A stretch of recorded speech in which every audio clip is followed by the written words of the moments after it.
去越南不能带女朋友。本期咱们就说说越南哆啦 A 梦的租赁。注意，本频道谢绝所有18岁以下观众，并坚决反对实地调研。一般来说想要越南机器猫长期陪伴，分为2种方式：一、直租；二、中介租。中介很容易理解，就像租车一样，交钱提车，上车走人。好处呢是省心省力，但问题则有货不对版、价格高、没感情基础、无法验车等等。照片是小静，来的却是胖虎，那就太间接了。另一种呢则是直租，也很好理解，自力更生，丰衣足食。这种模式的缺点呢就是要提前准备，花费时间较长。好处是有感情基础，能提前验车，沉浸感和成就感都比较强。还有一种是组合租，我后面会说。不管哪种方式，既然说是租赁，那肯定会涉及3个问题：一、去哪儿租；二、怎么租；三、要花多少钱。先说第一种，直租。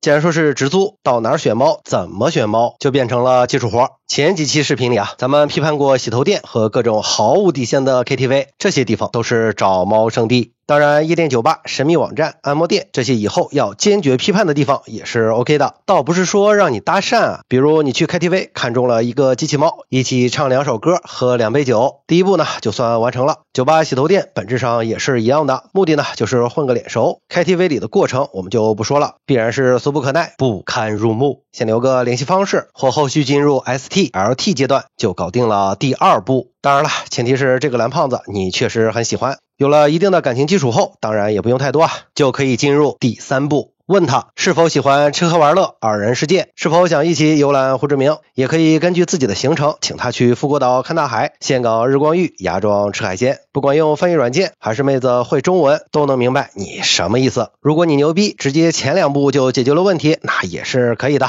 毕竟咱们的节目主打就是个不拘小节，目的非常单纯，就是让他知道你有钱有闲，还有点专一，建立信任度。越南哆啦 A 梦看着高高在上，苹果手机鼓持包，实际上呢可能连省界都没出过，没什么见识，见识不是很高不是很高，千万别怂。一般来说这3步走完，成功率已经很高了。如果以和对方有了 ST 或 LT 的经历，那更是最好不过，在一起逛个街蹦个迪，成功率接近 80%。 注意，有 ST 的经历很重要，至于为什么我后面会说。接着要说到价格。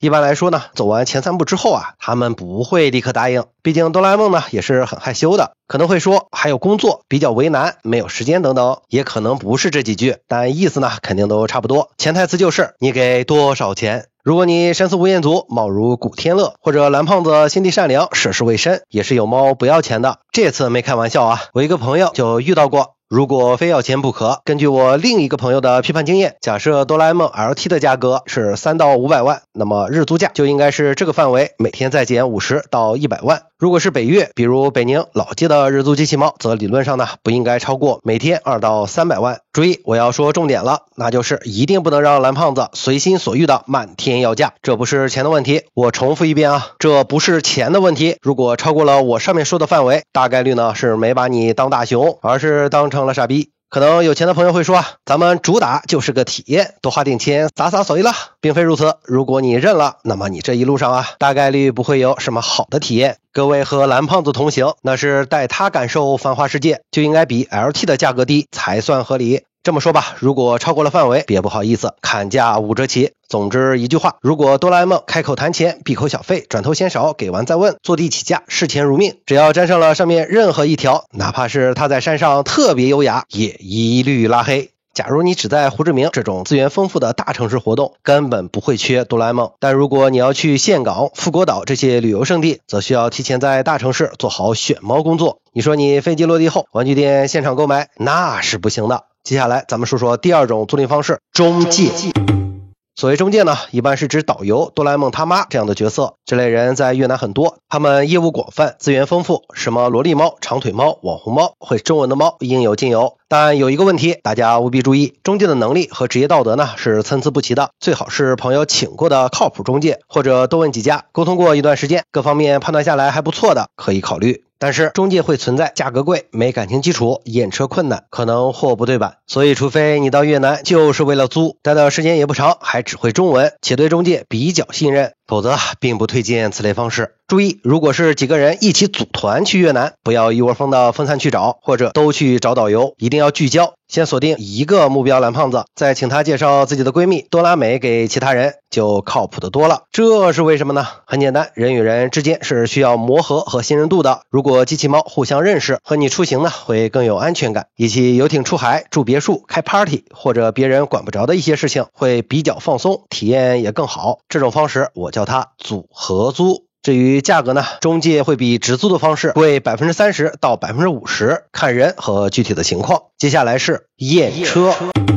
终于说到了核心步骤，如果已经锁定了机器猫，条件允许的话，租赁前呢最好有1到2次的 ST 或 LT， 最重要的目的就是验车，主要包括1卸掉面具后的真面目，2有没有现代科技 DIY 过，3配合度高不高，是否与你合拍，4职业道德如何。验车呢是核心步骤，非常重要。大家不远千里到越南辛勤劳作，支援本地建设，图的呢就是个6根清净、伤风败俗的极致体验，所以你千万别凑合，委屈的是自己。一句话，如果喜欢沉浸式的泡妞体验就直租，如果是商务接待有靠谱的朋友，则可以借用中介的方式。注意，叶迪的频道呢主打就是个实话实说，这种租赁的方式我朋友并不推荐，尤其是短期个人游。相比之下，租赁的性价比很低，还有较大的不确定性，大家别捡了芝麻丢西瓜。有朋友提问说，有人带着老婆到越南，也有办法2口4手弹乐器，这是真的吗？是真的。还有人说大雷美奈的蓝胖子冰清玉洁只要200块，这是真的吗？都是真的。那这些该怎么批判呢？请大家开启视频下方的小铃铛，咱们就下期说了。好了，如果你认为我说的屁用没有，就订阅关注吧，咱们就下期见了。